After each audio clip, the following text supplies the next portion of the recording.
राहुल गांधी आपके दिमाग में है, मैंने मार दिया उसको। जिस व्यक्ति को आप देख रहे हो वो राहुल गांधी नहीं है।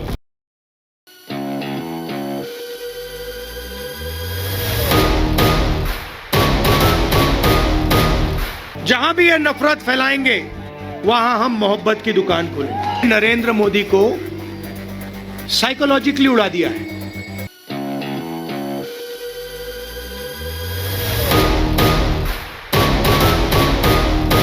नमस्कार दोस्तों, मैं हूं आपके साथ ऋषभ चौहान।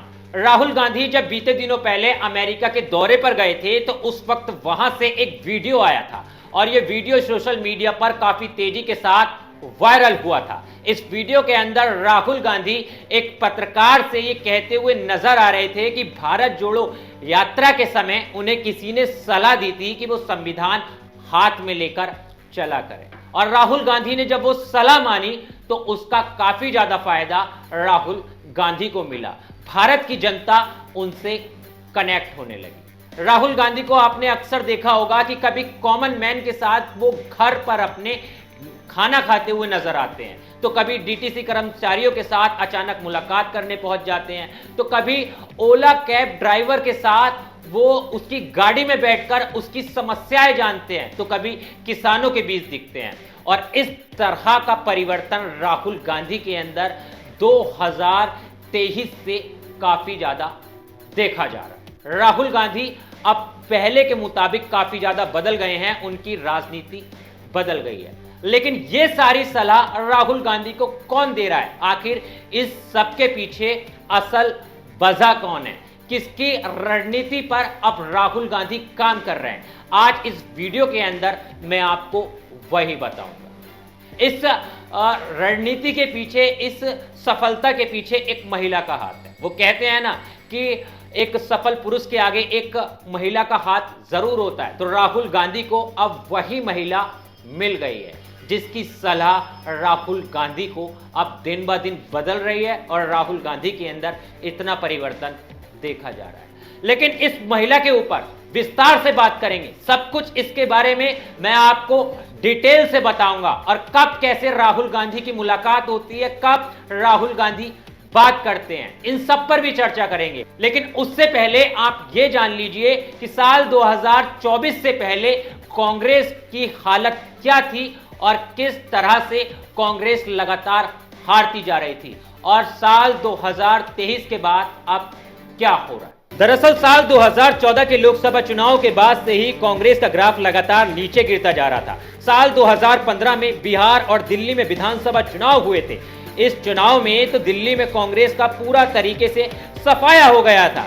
70 विधानसभा सीटों में से एक पर भी कांग्रेस जीत हासिल नहीं कर पाई थी। साल 2016 में भी असम, केरल, पचेरी, तमिलनाडु और पश्चिम बंगाल में चुनाव हुए थे, जिसमें असम और केरल में कांग्रेस की सरकार थी। चुनाव हुए तो कांग्रेस के हाथ से असम और केरल भी निकल गया। साल 2017 में 7 राज्यों के विधानसभा चुनाव हुए थे। इसमें भी उत्तर प्रदेश, उत्तराखंड, पंजाब, मणिपुर, गोवा, गुजरात और हिमाचल प्रदेश शामिल थे।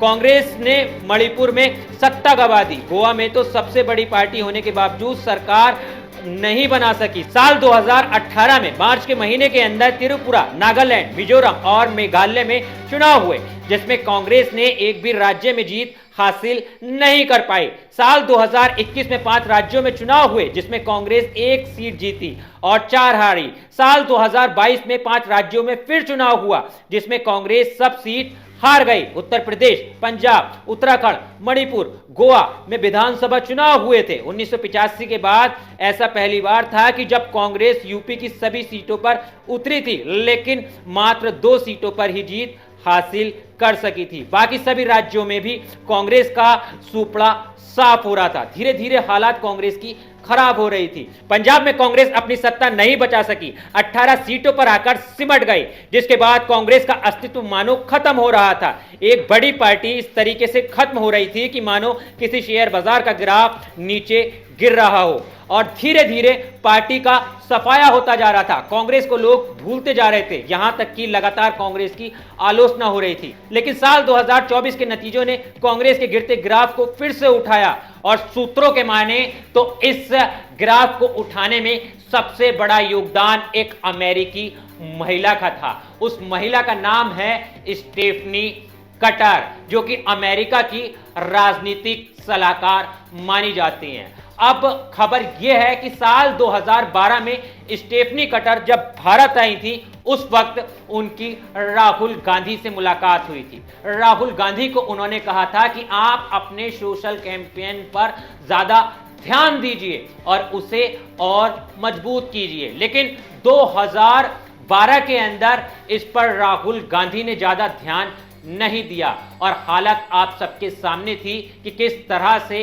कांग्रेस का धीरे धीरे देश से सफाया होता जा रहा था, राज्य पे राज्य हारती जा रही थी। लेकिन साल 2021 में राहुल गांधी की स्टेफनी कटर से फिर मुलाकात हुई और इस मुलाकात के अंदर राहुल गांधी से उन्होंने काफी ज्यादा चर्चा की और राहुल गांधी को कई राजनीतिक गुण सिखाए और किस तरह से अपने आप को मजबूत करना है, किस तरह से अपना सोशल मीडिया कैंपेन मजबूत करना है, ये सारे तरीके स्टेफनी कटर ने राहुल गांधी को एक सलाह के तौर पर दिए। इस तरह की तमाम मीडिया रिपोर्ट्स के अंदर खबरें हैं, सूत्रों के हवाले से भी इस तरह की खबरें आई हैं और राहुल गांधी ने फिर उनकी सलाह मानी और उसके बाद आप देख सकते हैं कि 2023 के बाद से अब राहुल गांधी कितनी ज्यादा मजबूत स्थिति में नजर आ रहे हैं। और तो और जो कांग्रेस का सफाया हो रहा था, अब वही कांग्रेस का एक मेन लीडर राहुल गांधी नेता प्रतिपक्ष भी बन गया है और अब अमेरिका जैसे दौरे कर रहा है और अमेरिका के अंदर भी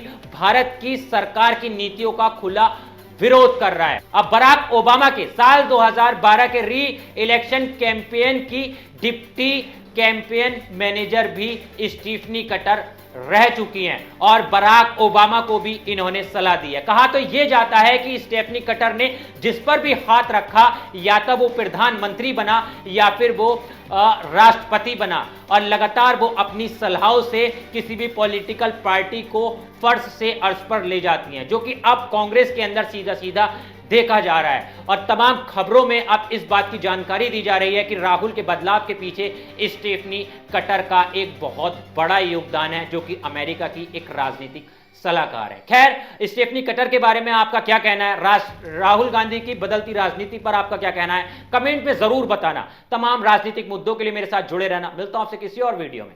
जय हिंद।